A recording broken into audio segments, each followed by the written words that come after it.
Okay, and we are back with session 42A of Tomb of Annihilation, in which we may in fact reach said tomb. I don't know, maybe not. Recap for last session. We kind of meandered around the last couple of shrines in Omu that you guys had not been to yet, and at the Shrine of Moa, out on a spit of land in the middle of a lake of lava, you encountered a group of red wizards who you had a delightful conversation with and then murdered most of. Well, not murdered, but killed. Two of them seem to have apparently escaped. There are 3 dead red wizards on the ground around the shrine before you, and you also have all 9 of the puzzle cubes for the door to the tomb of the 9 gods. And I think that is where we are. Questions, comments, concerns? I think the next step is determining what other items are on the corpses. Sure. Let's see here. So who's here? We have Evlona, we have Konax, and Zagmira. So, things of note besides the obligatory red robes. You have 3 sets of bloodstained Thayan wizard robes. Evlona would have had... all 3 of them have basically traveling spell books, so you would imagine that they are not their complete spell books, but there's definitely a treasure trove of magical spells contained within, since each of them was focused on a different school of magic. Let's see here. You also find each of them was wearing a single ring made out of what appears to be gold, and it appears to have... each ring appears to have a condor etched into kind of the signet area of the ring. And outside of that, you find... beyond that, you find pretty much just basic pouches full of reagents. Not much beyond that, really. They were traveling pretty light. And, of course, the 2 puzzle cubes that you got off of Evlona. Can anybody determine whether those rings are magical, or are they basically just signet rings?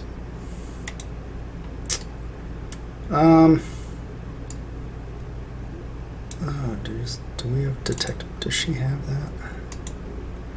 I mean, if nothing else, she can ritual cast it. Oh, pardon me.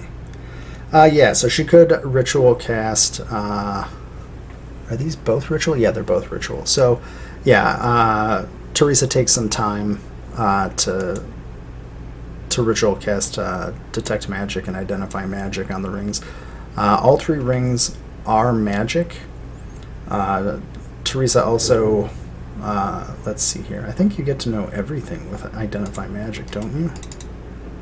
You don't necessarily find out if it's cursed.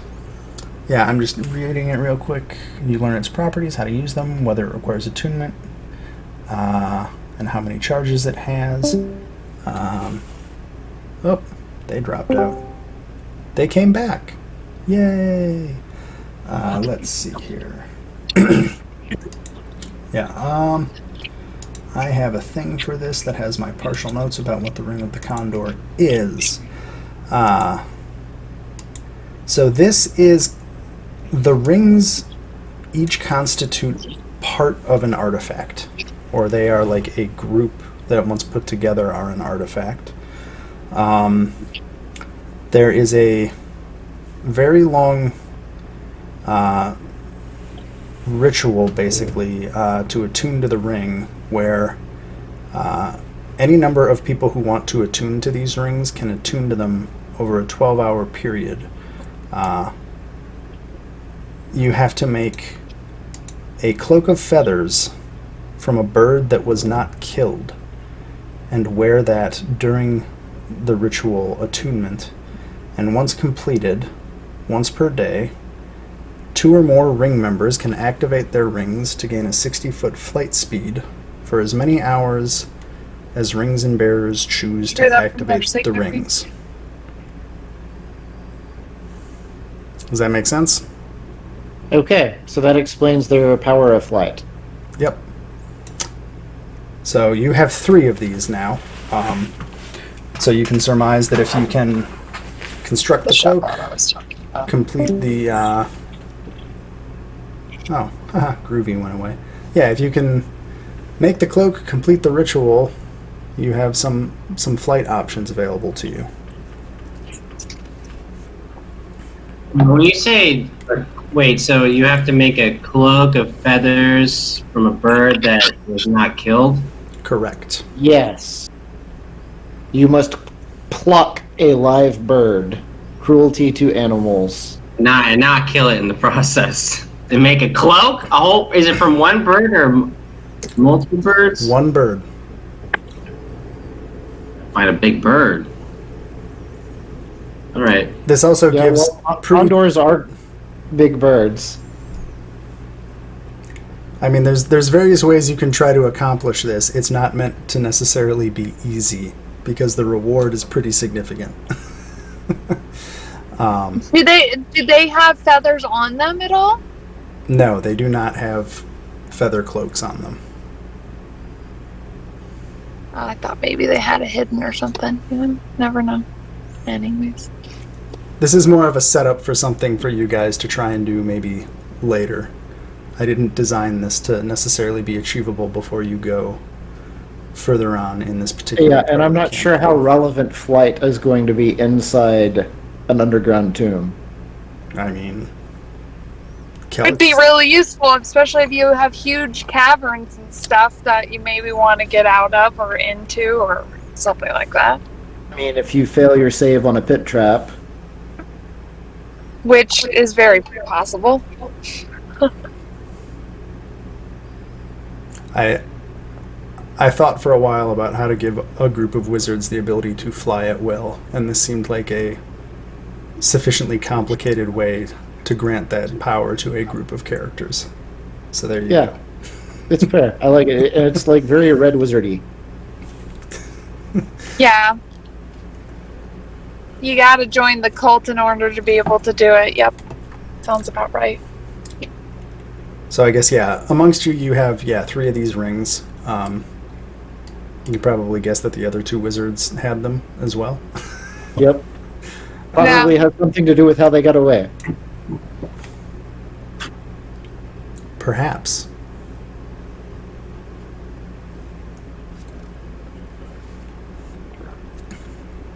So that's what's on the wizards. Yeah. So what, if anything, would you all like to do? So, was Evlona a necromancer? Let's see here. Evlona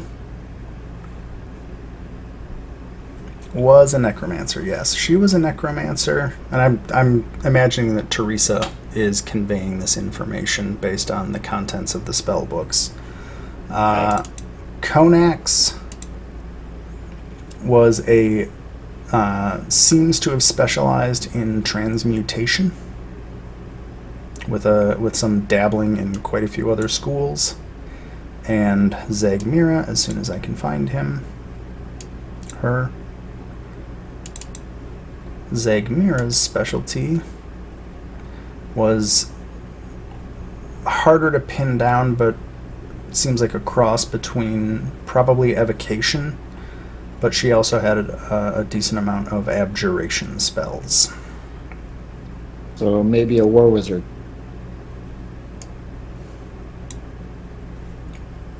Yeah, and I will, I guess, worry more about the details of the contents of their spell book when I have a chance to put them together and let Teresa actually look at those. Because I don't think anyone else here can learn arcane magic. Nope. We have a bunch of divine casters and a ranger, which Rangers technically divine casters too? I don't know in 5th edition. their signature ability, Hunter's Mark, is divination. But a lot of transmutation in here too. Kellic has Goodberry. Yes, that's been noted before. Cool. Oh, rope trick. Okay. Yeah. So that's where Oh, we that's are. neat. I had not noticed that before. When I mouse over the spell effect for my Moonbeam, which we can probably get rid of now, it highlights the squares that are affected by the spell. Oh, did you drop those on the map? Oh, yeah. The moonbeam that's on her? Yeah. Yeah, last session I dropped it on the map. Glad to see that that spell effect is working, but I don't think your Paladin aura is. So No. I'm thinking between this section and next session I might try to upgrade to 0.8, and that should be fun, but I'm holding off a little bit because I'm worried. I've heard mixed reports of how effective that actually is from a game-breaking perspective. Here we go. Because I actually killed the background sound by mistake. What's I missed this part. Why is our map glimmering? Because you're in the middle of a lake of lava. You know, like unique. Oh, okay, never mind. That makes sense. I was like, isn't the I didn't know we were circle in your a weird moon team or dream whatever? state or something. No, it's the shimmering heat coming off of the lava below you. It is mood lighting. Wow, fancy map. I know. I keep trying to up my game a little bit as I learn more things. Well All right. done, sir. Well done. Well, we got what we came here to get. Perhaps we should find a suitable place to shelter and have a long rest before making our way to the tomb. I agree. I like that plan. Yeah, sounds like a good idea. Cool. Oh, I didn't do the thing.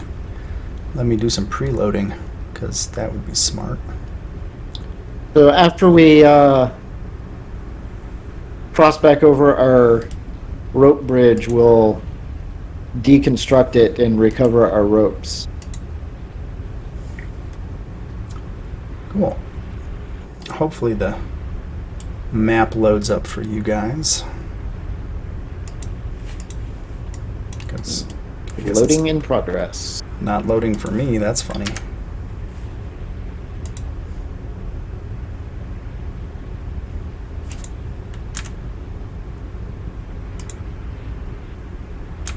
I have to reload on my end.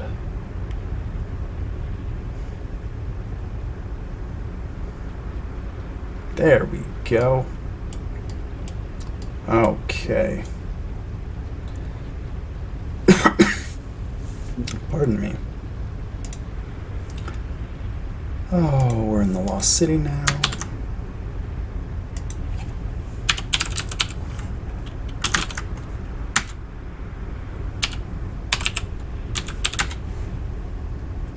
Cool. So you guys are kind of back where your party token shows you being. I'll just draw a little. Oh, no. Don't do that. Yoink. Yoink. So where would you guys like to try and long rest?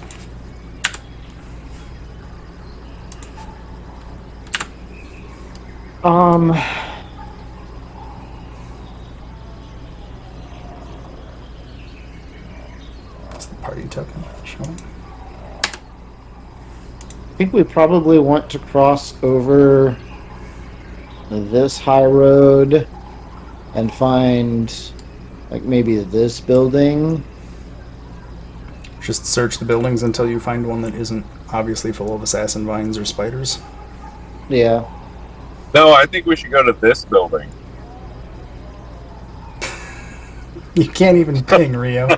You can't even ping. It took me about a second to put that together. Oh. My map just like did the weird offset thing, so I gotta reload it. It's like, where? I did look for a second, then I was like, oh, you Oh, you son of a bitch. adorable. I was having a real scamp. WTF moment because it was while he was saying that my map shifted.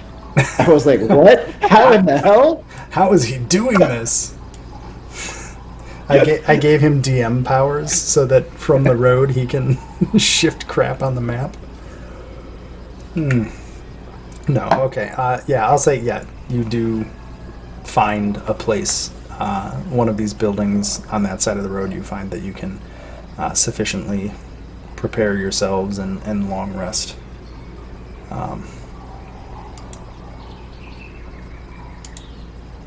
So you can do so, and I will long rest the people who are unable to. Which I think is just Teresa. Oh, Yaza. Yaza. Long rest. Oh, look. You got some hit points back, Yaza. Yay! Recovering hit points and spell slots. Probably.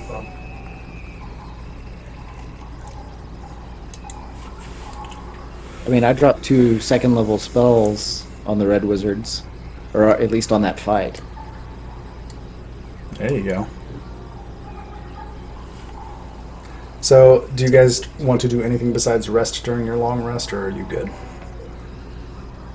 Feel pretty good. I think I'm pretty good. We could maybe talk strategy for the tomb, or we could just like wing it when we get there.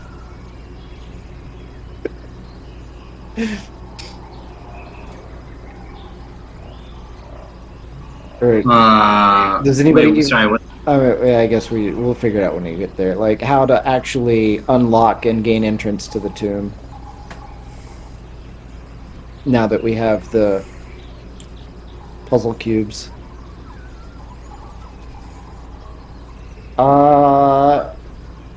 It might be a good moment to revisit all the stuff that was written on the gatehouse. If there are any clues there that are relevant that we have forgotten. Sure. Let me go to that page. It's almost like I made sure I had the book in front of me tonight. Okay.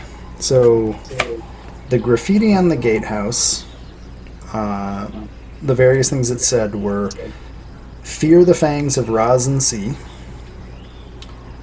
There's another line that said, "Eric, I've gone in search of the 9 shrines. V." Next one was, "The puzzle cubes are the key."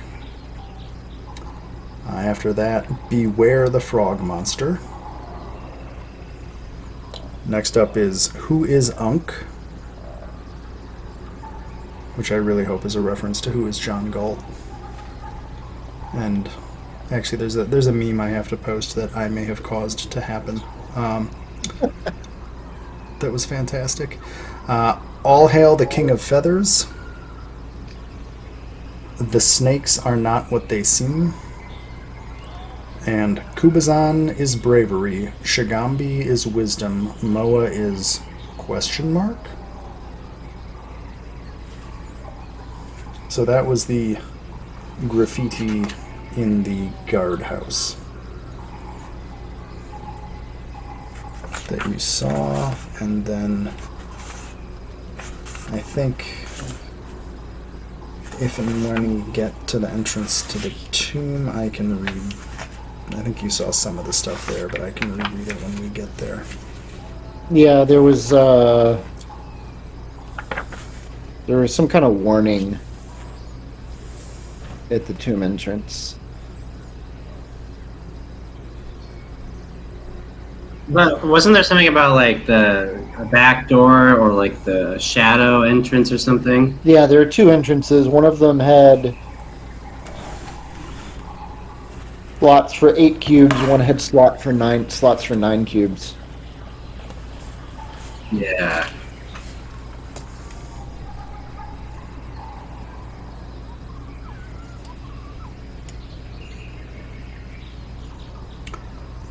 So, do you want to make your way to the tomb?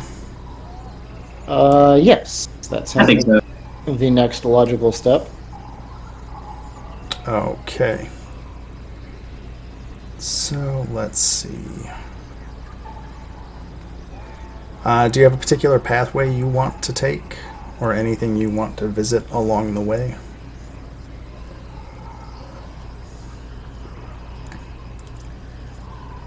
I mean,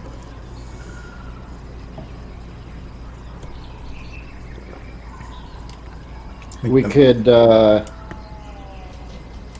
haggle with the kobolds again. We've got these 3 shiny rings they probably want to add to their hoard.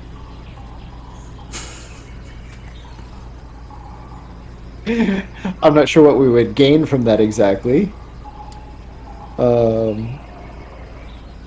Except maybe some people to accompany us to some expendables like ensign red shirts to throw at the tomb. I don't know if they'd go for that though.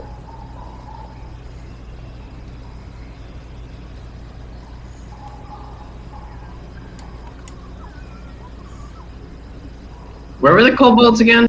They were at number 15. Yeah, beneath so the bazaar. points of interest on the map that you guys have been to. Let's see here. So there's a token by 11, kind of over on the far west side of the map. That is the last place you saw Valindra Shadowmantle. The bazaar with the kobolds is number 15 and is a hop, skip, and a jump from where the tomb entrance is at 14, and Razan C and all of his folks are at kind of the 20A. That's where the entrance to the Fane of the Night Serpent is.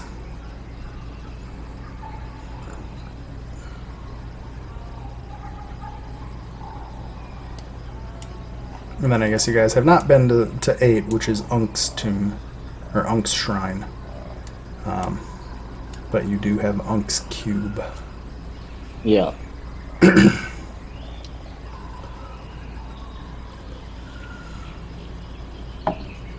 mean, I guess we would, well, let's see. I think I would rather cross the water up I was here. kind of thinking maybe we should make our way first left. Oh, I like that idea. So that Make they our way don't where? sneak up on us from behind. You want to go left, so like westwards? I don't know. Wherever the red wizards are. Do we know where they're at though? No. Man. Well, three of them are dead, and we just left their corpses behind. 2 of them disappeared. And one is stone. Oh yeah, there is a stone red wizard over in, I think, Obalaka's tomb. Number 19. That was the 2 pools that you could jump through. Right. Yeah, well, if the other red wizards were capable of doing anything about that, I think they already would have.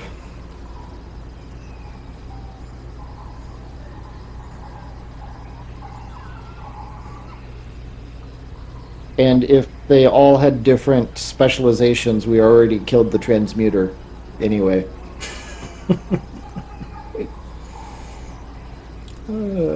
Not that my character really knows much about such things.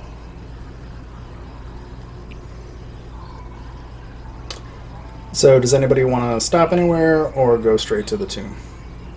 I think we go more or less straight to the tomb. I think water crossing somewhere over here would make sense.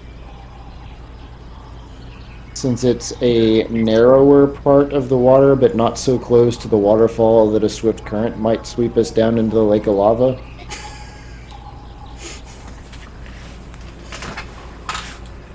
Wait, you don't like base jumping? There's got to be a lot of thermals there.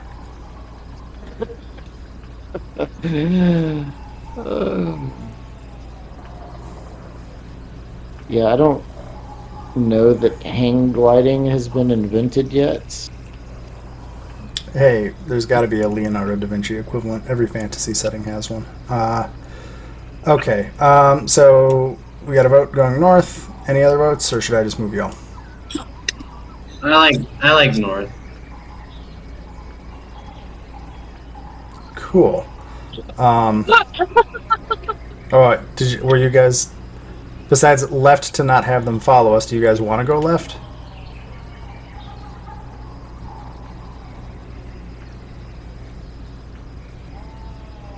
Sure. Huh? Sure. We can go. You asked if we want to go left, right? Well, I'm asking, Teddy and Sebastian want to go north. You guys want to go west, basically. So I'm trying to figure out which way you guys are actually going to go. We'll just go along with the party. Yeah.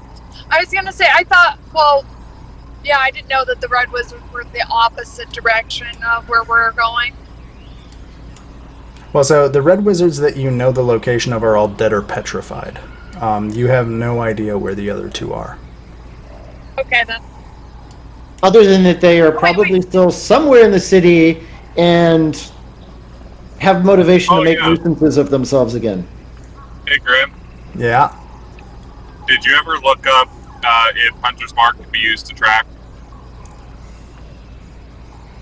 Oh yeah, that is relevant. That's a good question. The answer is no, I didn't. Let me look it up.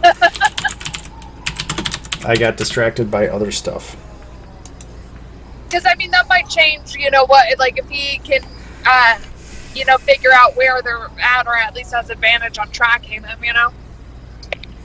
You can choose a creature you can see within range and mystically mark it. Okay, until the spell ends, the spell lasts for 1 hour. You have advantage on wisdom or perception checks to find it. So I think the short answer is yes. It gives a bonus for up to an hour. I think the downside is I think you had marked the guys that you killed, not the ones that disappeared. Or did you? The one that I marked was the super heavily injured lady that I shot at, but that she was the one that was rescued by the other surviving wizard. Okay, so then yeah, you would have about an hour of tracking advantage. So I can roll a survival check for you and tell you what you get. Yeah, sure, why not? Because I'd like to find them and remove that threat if possible. Yeah, let me find that and roll it for you. Survival. So you got a 22.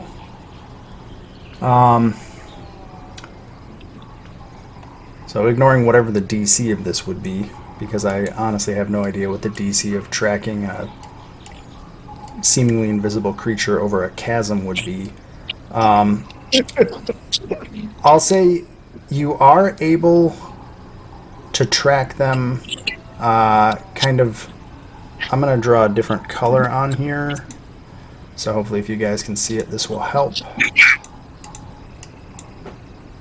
So you find a blood trail, very faint, that manages to go to this river over here. And then after the river, it doesn't look like the blood trail continues. So either it took them a while to get there, and kind of that's as far as your tracking could take them, or they didn't appear on the other side of the river. Does that make sense? Yep. Like, you can track them to the river, and then the tracks go cold. Okay. Well, we tried. Yeah, after like finding that there's no continuation of any tracks, I guess I would just like tell everybody, well, the trail ends here, and then we can just move on to going towards the tomb. Yeah. Okay, cool. So then I'll just narrate a little bit from a movement perspective. You guys, you get up to the narrow part of this swampy, rivery morass. Again, if you guys double up on the steeds and Kellic flies across, you're pretty sure you can make it okay. Otherwise, you'll have to have people wade through the water. Y'all good with doubling up on the horses, or do you want to? Yeah, that's fine. Yeah, that's fine with me too. Cool. Now the question becomes, who gets Teddy and who gets Teresa? I'm a big boy. I'll take Teddy. Sweet. Yeah. I'll take Teresa. I was going to say Teresa anyways. That makes sense, actually, now that I think about it. After I say it Right? out loud, that alignment makes a lot of sense. Cool. And then Orvex and Iku or Iku's not... They gotta walk. I don't think... Iku could fly if she really wants to. Yeah. She tends not to go full quaddle, just out of habit, but oh, what the heck, yeah, she'll pop into quaddle form, and Orvex goes, "Oh my, what?" And she picks him up and just ferries him over the river, puts him down, and turns back into mild-mannered, middle-aged Chilton woman. And Orvex is just like, that was not the experience I expected at this moment. You have very nice feathers. And kind of collects himself so that you guys can continue progressing. From here, straight up the highway to the tomb? Yeah. Yeah.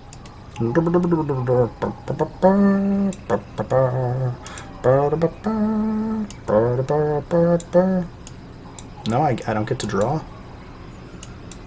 No? Well, fine. There. Drew again. And we will pop open the first level of the tomb. And you may be asking yourself, why didn't you pre-populate our tokens on this page? And the answer is because I knew you would long rest before you got here, so I figured I would wait. And I will populate them momentarily.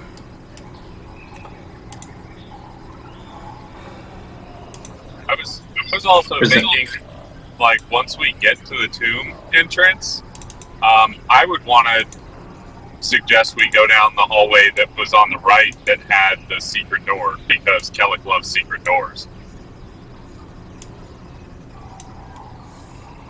You may most certainly do so, as soon as I finish populating tokens.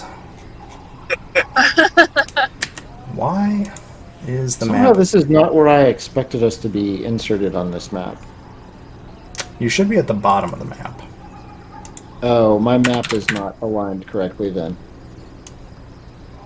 So I will reload. Okay, I've got a war horse, I've got a war elk. Do I have a Yaza? I have a Yaza. 1, 2, 3, 4, 5 PCs. Okay. I think we have the correct number of tokens for people. And I'm going to refill my water glass real quick and then be ready to roll on.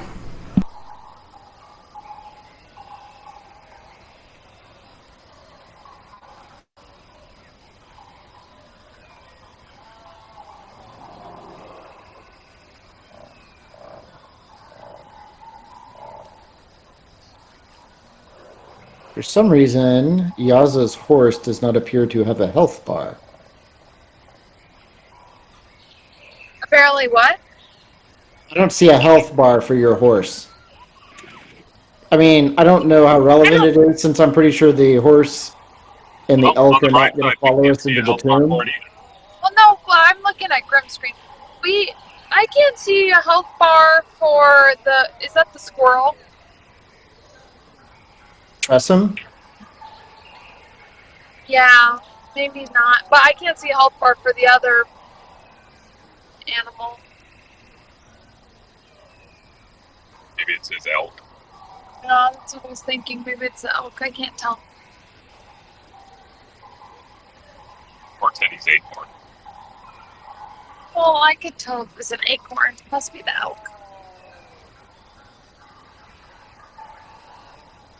Probably a weird spot for signals. Hey, I can probably fix that in a second. Display name never displayed. Always for everyone. Resources. Always for everyone. Update. Delete the elk. Add the elk. Find berry. Go to the token. Token name. Berry. Always for everyone. Resources. Always displayed for everyone. Update token. Add a new berry. Did she ever brought her familiar back after whatever happened to it? I'm just going to assume during the long rest that she would have. Okay. She's also got 2 zombies. Oh, that's right. Although, for some reason, Barry's hit points don't show up right anyway, and I'm not fixing that right now, so whatever. Let's just be honest, anything that hits Barry is probably going to kill Barry, so... Right. I mean, almost anything that hits the elk is going to kill the elk, for that matter. Yeah. They Where would did I have put to the roll very zombie low for moves? damage. Zombie Teresa. Zombie Teresa. They don't have names, but you know what? They're zombies. They don't need names. And I don't know why Warhorse doesn't have a name, but it's literally just Warhorse, so... Cool. Okay. Here we are. The description of this location, to remind everyone, I'll just read them off real quick. So, near the base of the cliffs, there is a 15-foot tall obelisk of cracked stone. That is the thing that looks like a tent. It is draped with vines and black moss, although you cleared some of it away. Behind it, you see a dark passageway, obscured with withered creepers. Creepers as in vines, not any of the other creatures that are called creepers in this game.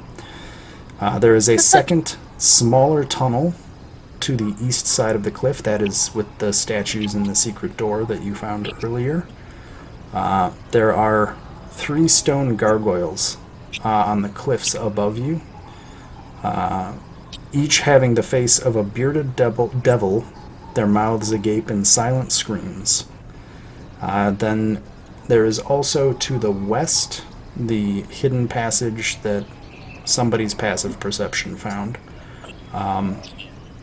And then on the obelisk on the base of it, you you had actually cleared off the base of that statue to reveal some items written in common, and those were the hints. And let me get that, and then I can. They were actually written in common? And Yeah, they're actually written in yeah, common. I guess that would make sense. And the inscription on the bottom of the obelisk reads, Fear the night, when the Forsaken One seizes death's mantle and the seas dry up and the dead rise, and I, Asirak the Eternal, reap the world of the living. Those who dare enter take heed. The enemies oppose, one stands between them, in darkness it hides. Don the mask or be seen. Speak no truth to the doomed child. The keys turn on the inside only. and I'll post that. Can you in the paste chat. that? Yeah. Okay. Did that come through at all? Yeah, it came through. I'm not sure what to make of all of that. I mean, the first part is pretty clear. Wait, so I'm not sure, that's in the not tunnel? sure With the what mask statue? it's talking about or what the doomed child is. Grim, could you put that in the Discord chat just so Yep. we have it? We can't screen. Yeah, that'd be good. Thanks. You want me to put everything in general chat right now? Yeah, that sounds good. We'll look at it. Yeah. I think I've put most of this stuff in Tomb Plot too, but I don't know how far back that goes. I mean, it doesn't matter. Yeah. Just tell me where you put it. That's all. It is in general and Tomb Plot. Okay, perfect.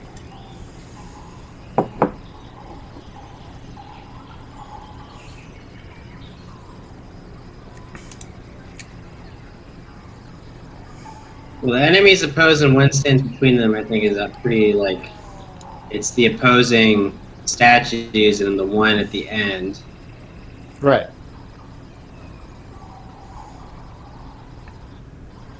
Dawn the Mask could be seen. Did we already do the Dawn the Mask thing? Or am No, that's what I was saying. I have no idea what the mask is. I have that mask from previously, like the death ritual or whatever it was. Yeah, but that's an old Amuan mask. I don't know that it necessarily has to do with this here. True. So, to be just ever so slightly helpful, all of this has to do with once you get inside the tomb. Okay. I know that's maybe breaking the fourth wall a little bit, but I don't want you to worry that, like, Was that God? I have to go God back to a says- shrine. The tomb is self-contained. So, Sebastian, let's see here. Do you have all the cubes? Who has all the cubes? I do have I think all the Sebastian does. cubes. So, as you walk down that tunnel, and just to read the description again, Sebastian has walked down the tunnel to the east. So in each of the alcoves, there is a statue that you recognize as one of the trickster gods. As you walk by them, there's oil basins in front of each statue, and they light up with a flame as you walk by them. Previously, they had not all lit up.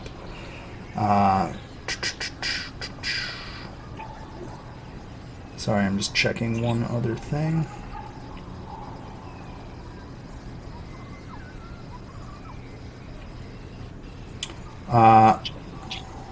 You know that there is a secret door at the end of the tunnel, and you can even see a faint light coming from just barely coming through the cracks of that doorway as well, Sebastian. Can I find a way to open the door?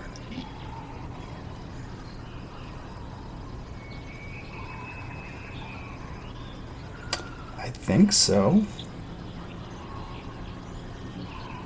Like, is the light coming from behind it, like, giving me an indicator of, like, how this thing opens, or do I need to do some kind of check?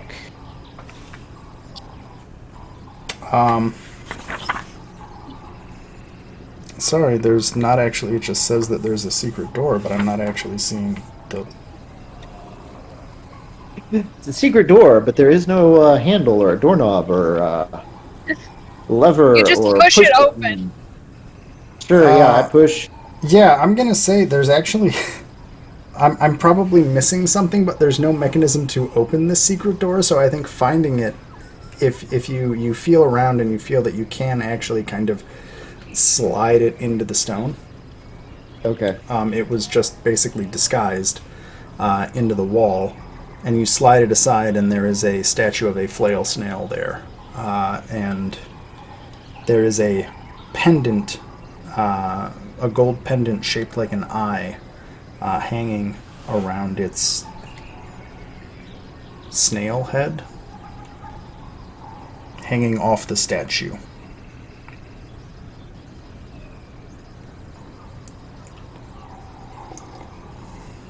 And it looks like an eye? It looks like an eye. What kind of eye? Like a lowercase or an uppercase? Like a human eye. Okay. I love questions. Teresa, I really do. I love them. is that thing magical? 10 minutes later, Teresa replies, yes, I believe it is. It has a What faint is it? aura of divination magic on it.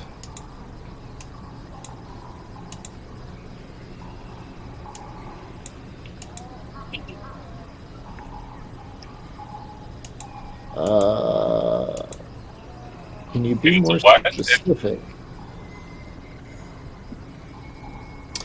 Identify it? I think it points the way towards the true entrance to the tomb, if I'm understanding its aura correctly. I will take the pendant. You do so.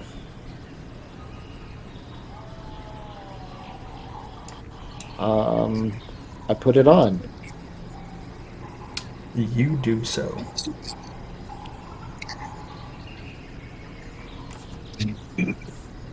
Although, do make a note that you're wearing it, but it has no effect right now. Okay. Oh, okay. So as you walk, as you start to cross by that that obelisk, the pendant tugs you slightly to the west, Okay.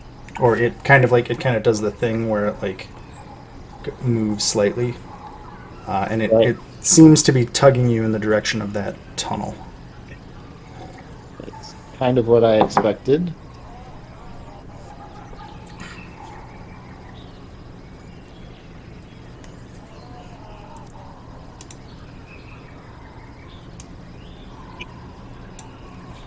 And then that. For what it's worth, I would have gone down the hallway too.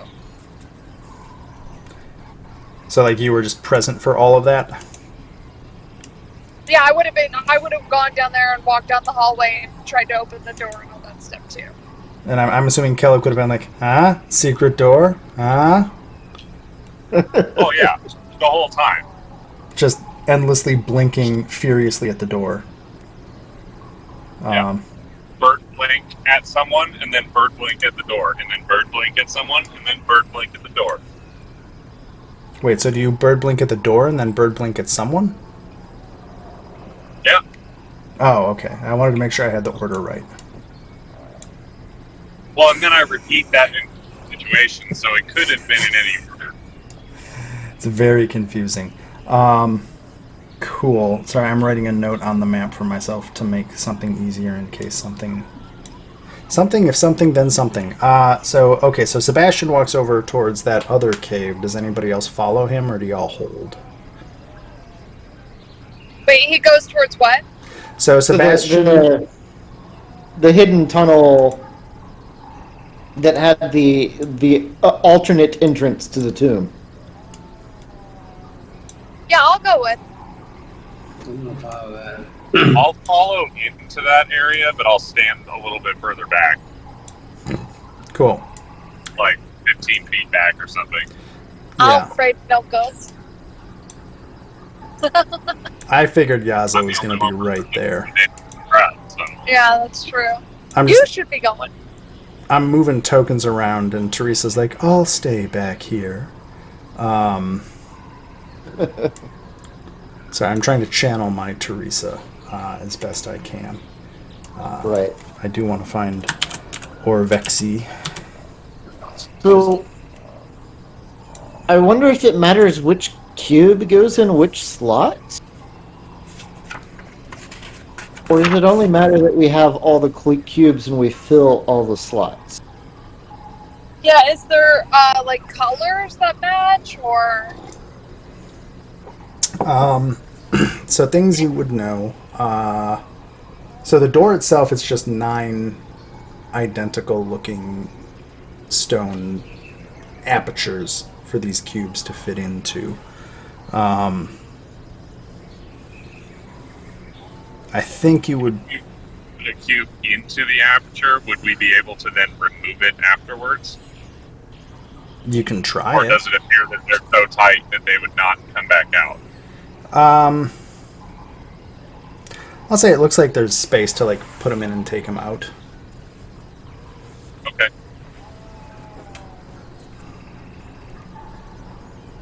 So I will pull out a cube and like insert it and remove it from every single slot to see if there's any kind of reaction. Just one cube? Yeah, just one cube. See if like the cube reacts to any particular slot, or the slot reacts to the cube, or however. As you kind of place the cube into each slot, nothing happens. Okay. Then I'll pull out all the cubes and fill all the slots at random.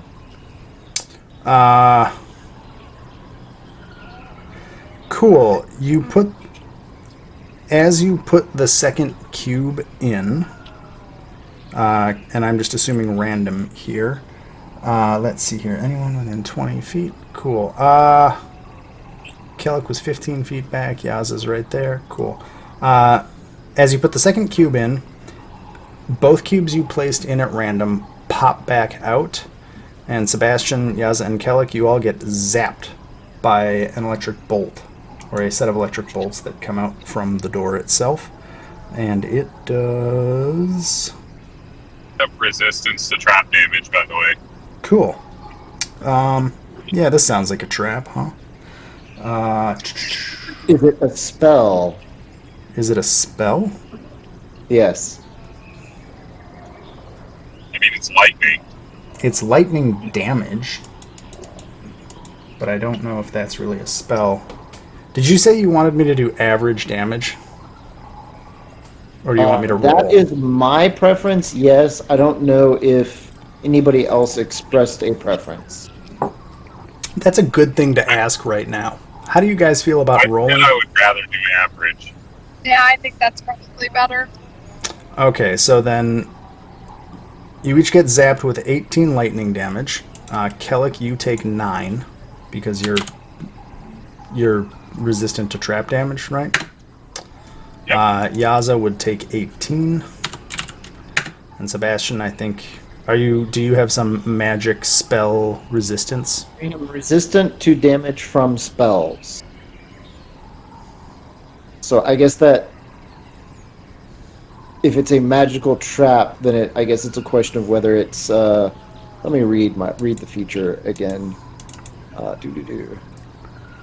I have a feeling I'm going to make a ruling right now that I'm going to say I may change later.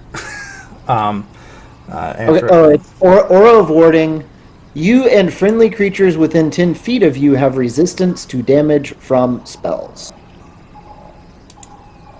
So rule that however you want. I don't have a strong opinion on the correct way that should be ruled. I'm gonna say that this is a spell for reasons. I may change my mind in the future for other traps, but for this one I'm gonna say it's a spell. So then Yaza and I would both... I adjusted it for everyone. Oh, did you just take another 9? Sorry, I 9'd you. Oops. I 9'd you! I 9'd you! You need not 9 yourself again, that's 18. Boom. So yeah, the 2 cubes you put in at random popped out. And you all got zapped with electricity. Can I identify which cube is which, or do they all look identical? No, so there's 9 cubes. Each of them has engraved on it, on each side, basically an image of the trickster god. Okay. So we have Aijin, Kubazan, Moa, Nang Nang, Unk, Shagambi, Wongo, Papazotl, and Obolaka. Or maybe in terms that make more sense, we have a jackalope, a froghemoth, a snake, a grung, a flail snail, which is just a giant snail for anybody not versed in 5e lore, a jaguar with snakes coming out of its back, a Sioux monster monkey thing, a bird, and a frog. Okay, so I will consult Orvex Would go to refresh my memory on which ones are the enemy pairs. Okay. And then I will do that in a second. Rio and Yazo, were you trying to say something too? Yeah, I would want to ask Orvix in what order the trickster gods appear in the story. Cool. Okay, so to answer Sebastian's question, yes, 8 of the 9 gods have opposing. They have like opposing pairs. With Unk being the flail snail being the god that really doesn't. She or he or it is the neutral god. The order that they show up in the Legend of the 9 Gods is... Sorry, I have to whip way back. So the order they show up in the legend is Obolaka and Aijin becoming enemies over making a stew and pissing off Ubteo. The second one is Shigambi chasing Nang Nang for stealing her spear. The third pair is Papazotl, the Eblis, Kubazan the Froghemoth chasing Papazotl, the Eblis, after impressing Ubteo by wrestling with him, and then Ubteo gave him tentacles, so that's how he became... How the Froghemoth got its tentacles. A Just So story. And then the last pair are Moa the Jakuli, who was too honest to lie, and Wongo the Sioux monster, feeling betrayed by Moa for telling a true story that made him look bad. Yeah, and then Unk. Or if we look at the door, are there like 4 slots on either side? or is it It's a 3x3 grid. 3x3 grid? So I put the Unk stone in the center, Okay. and then I Take a put step, 5 steps the or 5 enemies feet in back, opposition. 5 feet So Obalaka in the top left and Aijin in the bottom right. Cool. And then we'll do Shigambi top center and Nang Nang bottom center. Yep. And then we'll do Kubazan top right and Papazotl bottom left. I think you just repeated 2, but Oh. that's okay. He's started Right, putting- whatever.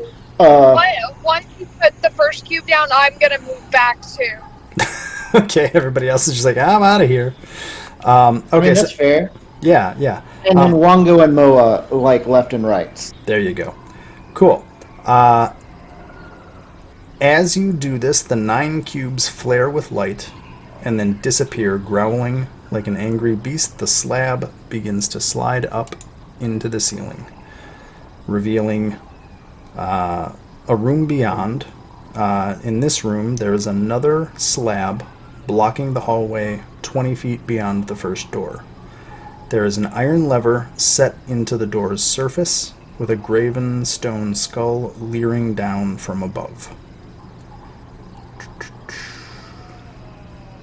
Yep. I'll approach and then do a perception roll to see if I notice any traps. Which I think, if I remember correctly, part of my feat is that I have advantage on seeing traps. So, okay, yeah, you have, let me just double check. I think your feat, it's Dungeon Delver, right? Yeah. Dungeon Delver, it is. You have advantage on perception and intelligence checks made to detect secret doors. You have advantage on saving throws made to avoid or resist traps. You have resistance to damage dealt by traps, and traveling at a fast pace doesn't impose a penalty to your wisdom score, which we've never really played with that last bit. So basically, you're good at finding secret doors, and you have advantage and resistance to traps. You're not actually better at finding traps because there's specifically one other feat in the game or class ability that does that. But I have to ask to be very specific. So this next hallway is 20 feet long. Are you going into that hallway? Are you going to the end of that hallway? Are you going up to it to look? How are you approaching? Up to the entrance, and then from the entrance, like at the doorway, I'm looking into the hallway to see if there are any, one, traps that I can notice, and then two, if there's any like specific floor tile. Yeah. So what your passive perception is enough. So your passive perception is enough. Sorry. Things that look like they'll drop. Well, here, let me roll. Oh, go ahead. On our head or something. Oh, that was good. So I rolled you a perception. Your passive perception is better. I was just saying, go ahead for you. Oh yeah. Okay. So I rolled your I rolled your perception. Your passive perception is actually a 16. So I'm going to take your passive perception as opposed to the 6 or 8 that got rolled. So what you notice looking into this hallway is that there is a seam in the middle of the floor. So it looks like this floor either opens or drops along a seam in the middle. That said, there is no other obvious mechanism, or based on your passive perception, there's no other mechanism in this room besides the iron lever set into the door on the far end of the hallway.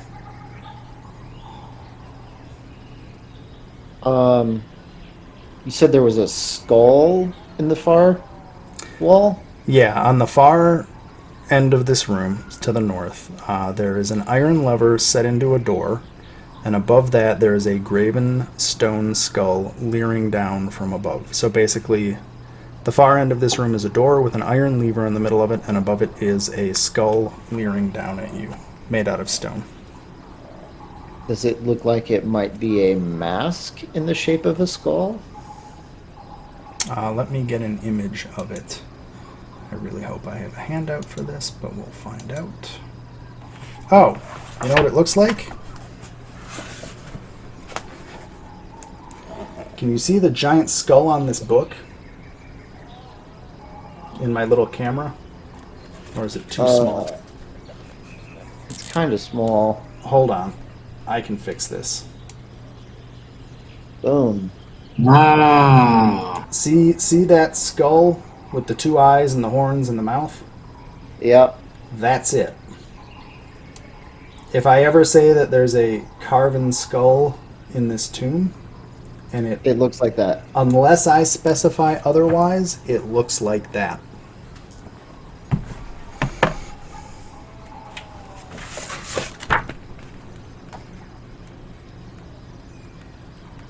I'm trying to see if there's an actual handout of this skull. I don't think there is. But I mean, it's on the book. Sorry, I'm just checking handouts. But can we tell from here if it's like a solid object or if it's like something that could be worn as a mask? So, oh, well, he's gone. But to Kellic, based on his passive perception, it just looks like it's stone carved into the wall. Okay. I wonder where they're driving. I'm curious. Sorry, they're in a car right now. That's why this is so funky. Yeah. Okay, anybody have any ideas on this next little chamber? I think anybody is Owen at this point, or Teddy. Yeah, I think so. And Iku and Wait, Orvik. sorry. Go ahead. Can you repeat exactly what's happening in this one again? Yeah, 'Cause I remember part- so this room, to read the full description of the room, there's a stone slab blocking the hallway 20 feet beyond the first door that Kellic and Sebastian are standing in front of. At the far end, set into the middle of that stone slab door, there's an iron lever set into the door's surface with a graven stone skull leering down from above. Kellic has identified that the floor of this room appears to have a seam down the middle, so that it probably opens or hinges or somethings under some condition. Kellic was not able to surmise any other obvious things in this room. Or not obvious, but like you just could, yeah.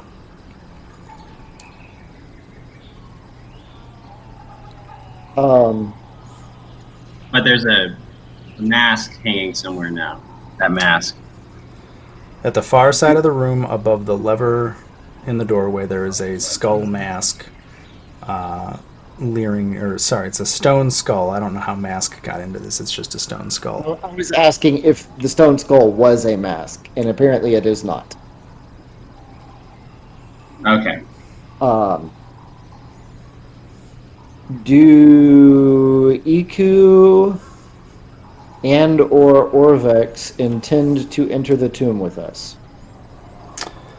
Orvex says, "Well, I have come this far. It seems like I, against my better judgment, will follow you.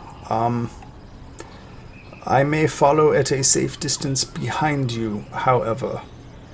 And Iku notes,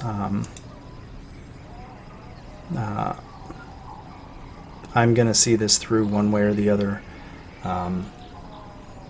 The fate of the souls of my people are tied to the device inside this tomb, so I'll be coming as well."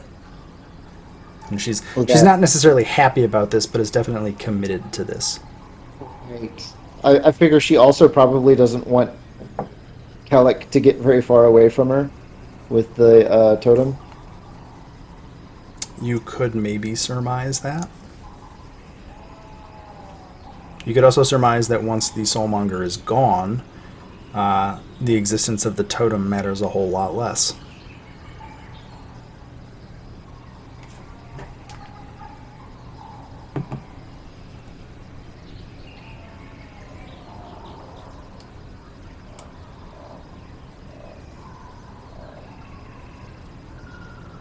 All right, so, Welcome to the Tomb of Annihilation, y'all. step into the room or hall or whatever it is.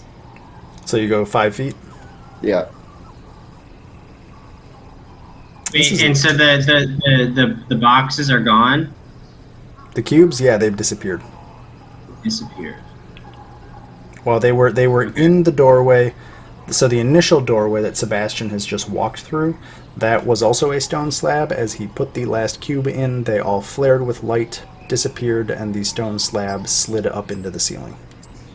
And then the only thing that we see in this room is the floor, which we believe to be a trap, and then the stone slab, and then near a lever is a stone mask, or that skull. Sorry, the skull. Correct. Yeah. So there's an iron lever in the door. There's a stone skull above the door, and there is the seam in the floor. And those are literally all the features of this room.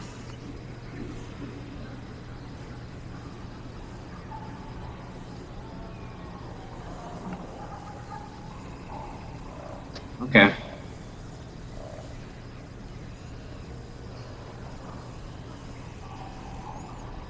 So What if Sebastian, what if I use my no, stone? you gotta stop. You gotta stop. Okay.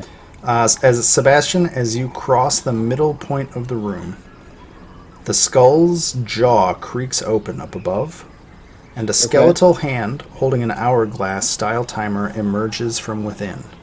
With a click, the timer rotates and sand starts to trickle into the lower globe.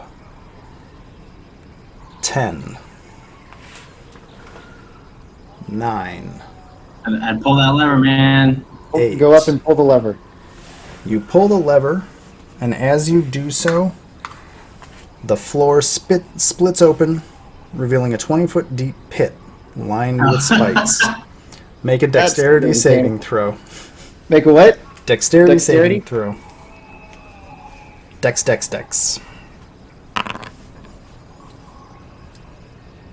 So you fail to hold on to the lever. That's what that was for. To try and like hold on to the lever as you as the floor opens beneath you. You fall into the pit and take 11 bludgeoning damage. That is not magical or a spell.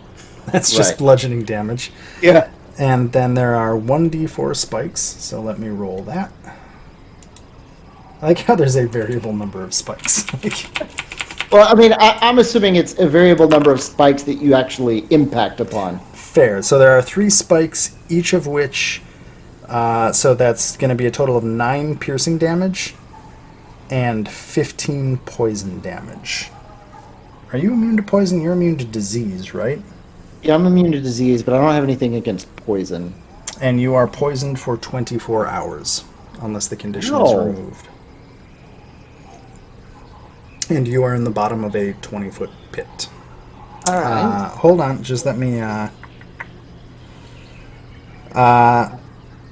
as you pulled the lever and fell off of it, the lever clicks back up. The hand holding the hourglass pulls back into the skull's mouth, which closes, and the door grinds up into the ceiling, revealing a chamber beyond, which is... Sebastian, you can't see it, but it's there. But everybody else, which I guess at this point is basically Teddy and Sebastian, you can see the space beyond. But this room that Sebastian is in is now a 20-foot pit with poison spikes at the bottom. All right. I will use 5 points from my Lay on Hands pool to neutralize the poison affecting me. Cool. You do so. You are no longer poisoned. I'm assuming that's what Lay on Hands can do. It is one of the things it can do. Oh, cool. Yep, there it is. You can spend 5 points from your pool of healing to cure the target of one disease or neutralize one poison affecting it. Thusly done.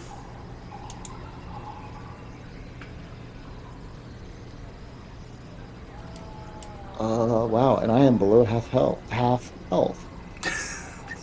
I'll heal you once I can. Well, I mean, I'm gonna cast a Cure Wounds on myself. Spellbook.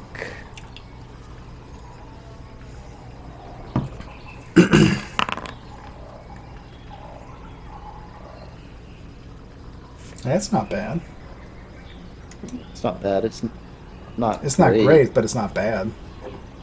It's almost perfectly average. Half a point below average. You can't score a half point. Yeah, I know. And Sebastian is pissed about this. No, I was actually the thing that I was annoyed by was in the thing I posted to Meme Team off of Reddit about the dice. Like one of the claims in that video is what the median value of a rolled d20 is, and it rounds it down to 10 or up to 11. I don't remember which, and I remember being annoyed by that. Well, are you familiar with that guy's channel?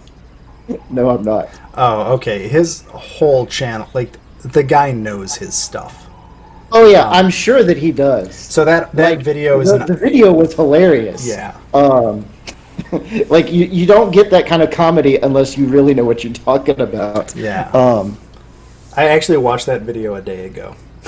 And then you posted, I was like, maybe we're subscribed to the same YouTube channels. No, I just found it scrolling Reddit. It was on D&D Next. It wasn't even on D&D Memes. Which I don't think I'm actually subscribed to that subreddit. So many subreddits. I'm actually thinking of unsubscribing from D&D next because I'm sick of people reinventing literal systems from other games and acting like they just discovered like the code to homebrewing 5e. Drives me nuts. It just drives me nuts. Like somebody literally just presented. I'm sorry for the digression, but so like yesterday, somebody posted what if we had like, if you want to make skill checks more interesting for knowledge and lore, you could like let people take skills and knowledge and then roll skill checks for those. And I was just like, there's literally 2 games at least that do that in their core rules. Like, come on. Anyway, part of me died inside, and then I got over it because if people have fun playing, they should just have fun playing. Anyway, back to the game. Sebastian's stuck in a pit. I guess because I'm controlling 2/3 of the characters on the board. That's cool, but Teddy, do you want to do anything right now? Sebastian, do you want to do anything right now?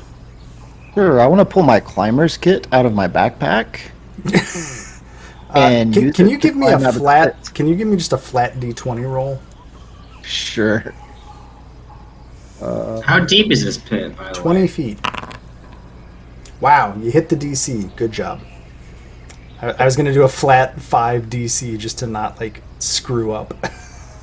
Because you're in a pit full of spikes. And you're in heavy armor. It's 20 feet deep, Teddy.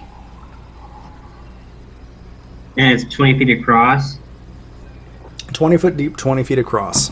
So it's as deep as long as it appears to be in a... So are these, so assuming I climb out and get up into the next place, these little plant things that are here on the map, are those like, would those be suitable anchor points for, say, a rope? Oh, sure, you can find enough crap. Yeah, you can find enough stuff there to anchor a rope to. So we do our handy-dandy rope bridge trick. Cool. Nice. I guess Kellic will blink Fly at back you and forth. and catch it. Or fly back and forth and get it. And you tie it off to something else. Is the intent that folks cross said rope bridge? Yes, that is the intent. Cool. I'm going to move some tokens around just to move everybody into this next space. Let's get some Yaza action. Let's get some Orvex. Do you bring your mounts in? I do not bring mine. I'll bring I will leave it outside to give me a telepathic warning if it sees anything potentially hostile or even potentially friendly trying to enter the tomb behind us. Anything entering the tomb? Yeah. Cool. Don't remember exactly how specific that telepathic communication gets. That's cool. I'll look it up real quick. Because I think it's got a range limit to it.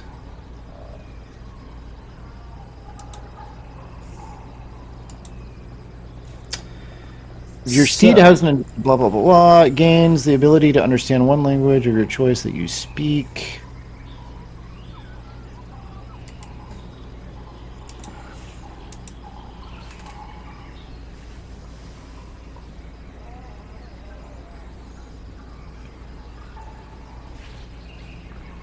When your steed is within 1 mile of you, you can communicate with each other telepathically.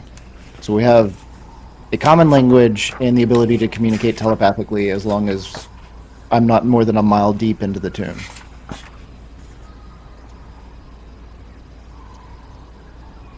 Cool.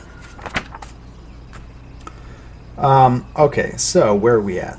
You guys have entered this room. Let me give you the description. You are in a moss-covered corridor with some little bushes too that extends beyond the second door. There are tree roots hanging from the sagging ceiling, and the air reeks of rot and damp. And let me do a trick wheel real quick. Let me do a trick.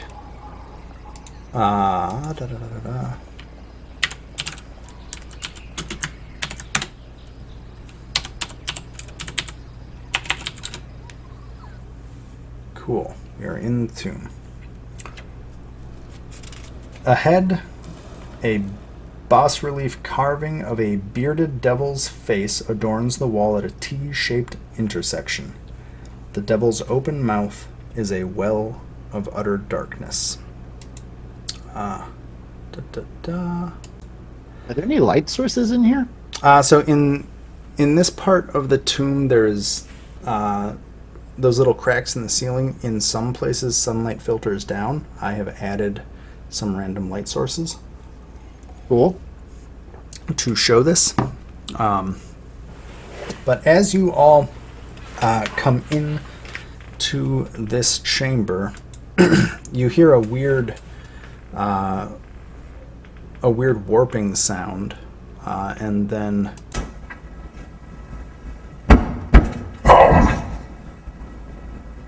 I hope they fix this. I don't know. Oh, they're looking at me. Ladies and gentlemen, I wish to extend you a warm welcome to the Tomb of Annihilation. My name is Withers, and I will be your guide as you explore our fine establishment. Before you dungeon dive right in, I would like to give you a short history of the tomb and have you complete some basic paperwork so management can improve and enhance the experience for future visitors. Originally called the Tomb of the Nine Gods, this tomb was built by the citizens of Omu in 1377, after the great and terrible Asirak the Eternal laid low the false trickster gods and forced their spirits into servitude. The fine citizens of Omu, overjoyed that they were free of the mendacious and malicious false gods, wholeheartedly devoted themselves to the construction of the tomb you now find yourselves about to experience. I seized the opportunity to serve Asirak, and I have not regretted the choice for a single day in the last 100 years. You will likely find many of those devoted builders still wandering the halls, silently and conscientiously providing service as chaperones and tenders of the various features of our establishment. Asirak was kind enough to provide a benefits package that extends beyond death itself to his dutiful servants. Daily too long in one place, and you may get to meet these servants face to face, and they will help direct you further along in your explorations and sightseeing. As you can guess by its namesake, the Tomb of the Nine Gods houses the spirits of the 9 trickster gods of Omu, each happily resting in magical artifacts contained within individual mausoleums throughout the dungeon. Please, do be careful if you handle any of these artifacts, as you may receive unwanted communication from the trickster spirits. In addition to these possessed and possessing possessions, you can find a variety of other incredibly valuable tools, priceless trinkets, and even a few cultural artifacts from Jolt. The tomb itself is a testament to multiplanar engineering and the creativity of Asirak himself. You will find 6 complete floors, over 50 rooms, and countless encounters designed to make your stay as invigorating and stimulating as possible. Our staff works tirelessly to ensure that all features of the tomb are always fully functional. If you have a desire to stop and rest, do not worry. You will be able to revisit almost all of our features each and every day. You can breathe a sigh of relief knowing that you are in the most capable hands in the entire dungeon business. I can proudly say that we here in the Tomb of Annihilation have a 100% satisfaction rate. Since our opening over a century ago, 997 visitors just like you have entered the tomb, and every single visitor has enjoyed their experience so much they have decided to extend their stay indefinitely. There may even be a special prize if you happen to be the lucky 1,000th visitor to commit to full-time residency. I am sure you are eager to begin your tour, but we do have one last bit of bureaucracy. On the table before you, you will find a short liability waiver explaining your rights, responsibilities, and the various rules and regulations in the tomb. Entry past this point is considered acceptance of the terms and conditions, so I do suggest you take the time to read and understand the document. Welcome, and enjoy your stay. And as that voice cuts out, the door behind all of you slowly starts to grind down and shut. And you can see that indeed there is a table kind of next to those two zombies, and on it there is a stack of relatively fresh pieces of paper. And on them is... And I'm going to post this to all of the players in-game right now. I will probably do this again. But there is a liability release and waiver for the Tomb of the Nine Gods. Hopefully that went out to everybody. There's a section on knowledge of risks. There's a section on compliance of terms. I think one interesting piece of the document is it does point out there is one point. Let's see here. In the compliance with terms, it notices that there are certain effects, magical or otherwise, including but not limited to wishes, that change effect in the tomb, such as shaping spells, spells that transport people within the tomb or to connected planes, such as teleportation or transportation spells, spells that assess the future or observe beyond natural senses, divination spells, and communications within and beyond the tomb. Communication spells are all expressly forbidden and may result in banishment and or untimely death. There's also a nice section at the end. They've helpfully provided you with a sample last will and testament if you feel the need to complete such a document at this time.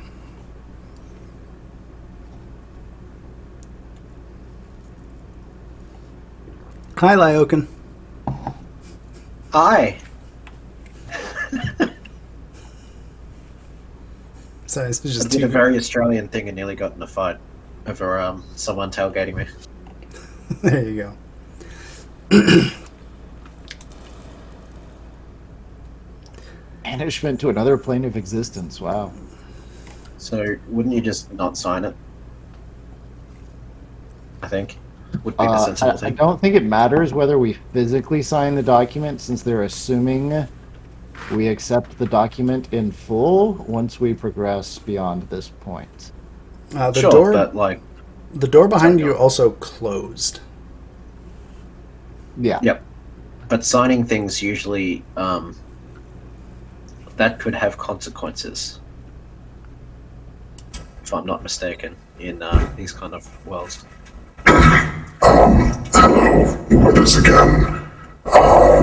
If you have any questions or concerns, please feel free to reach out to myself or anyone else in the tomb at any point in time. Thank you. Shit, I forgot to ask him what he's wearing. You're not here. Oh, This is where I love the camera, because I know at least one person is chuckling at all of this, so Operation Success. What's up, Teddy? Just I have a remember- great fear of contracts, and I would like to politely ask him what happens if we don't sign the contract. Yes, if you continue past this point, we will assume that you have accepted all of the risks, responsibilities, terms, conditions, etc. I I apologize. It appears the door behind you has prematurely activated. I will be sending some maintenance staff shortly to investigate the cause of this problem. My apologies. Not the first impression we want to make.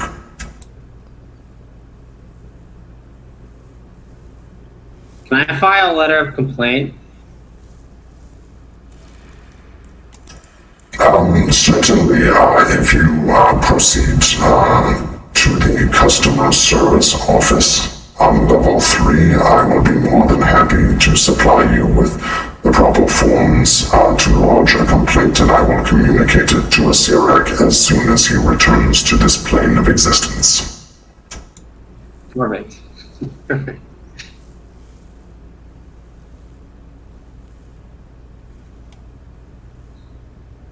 Well, I guess we don't have to sign the form. We can just keep going if y'all want to keep going. That is actually a good point because we're down 3 of 5 players.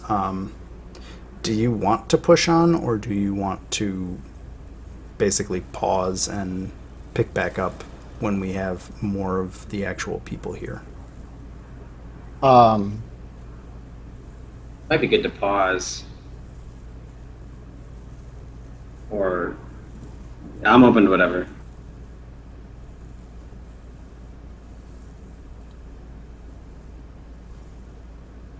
Yeah, I think we should pause here before moving on. I'm assuming there are writing implements. Yeah, there's an ink pot and some quills and whatnot on the table. I will take 1 copy of the terms and conditions and write like crossways across the page, like all over the text, and say, I object, and sign my name.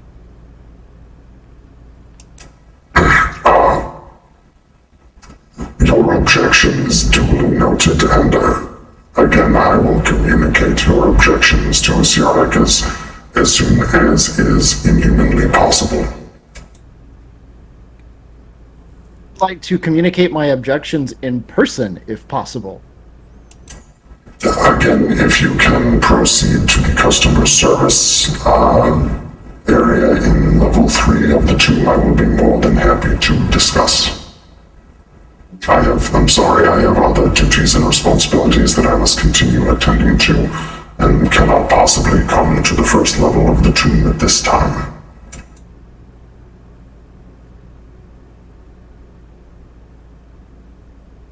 Cool. I'm going to hit the pause button. Thank you all. I hope this has been at least entertaining, if not enjoyable. This is super awesome. I'm still reading. Yeah, I'm leaving it open. I can post it if we want. I didn't bury anything in there. Just No, it's gold. It's gold. And while I'm still recording, I should do credit. I have reworked this liability waiver and the speech to both be very much my own, but they were created by other DMs on the TOA DM's Discord. So I just want to make sure that I think it was Brad to Worse, or maybe Breaking Brad was the actual person. So if anybody else ever watches this, join the TOA Discord and thank those people if you use this or like it. Anyway, I just want to make sure that I give credit for that because it's so fantastic. But thank you all. What's that? I'm not free from all injuries. I got injured getting just this far. Oh boy. Wait, Yeah. how did that happen? The contract is not valid. Null and void. Null and void. Well, I'm gonna hit the button.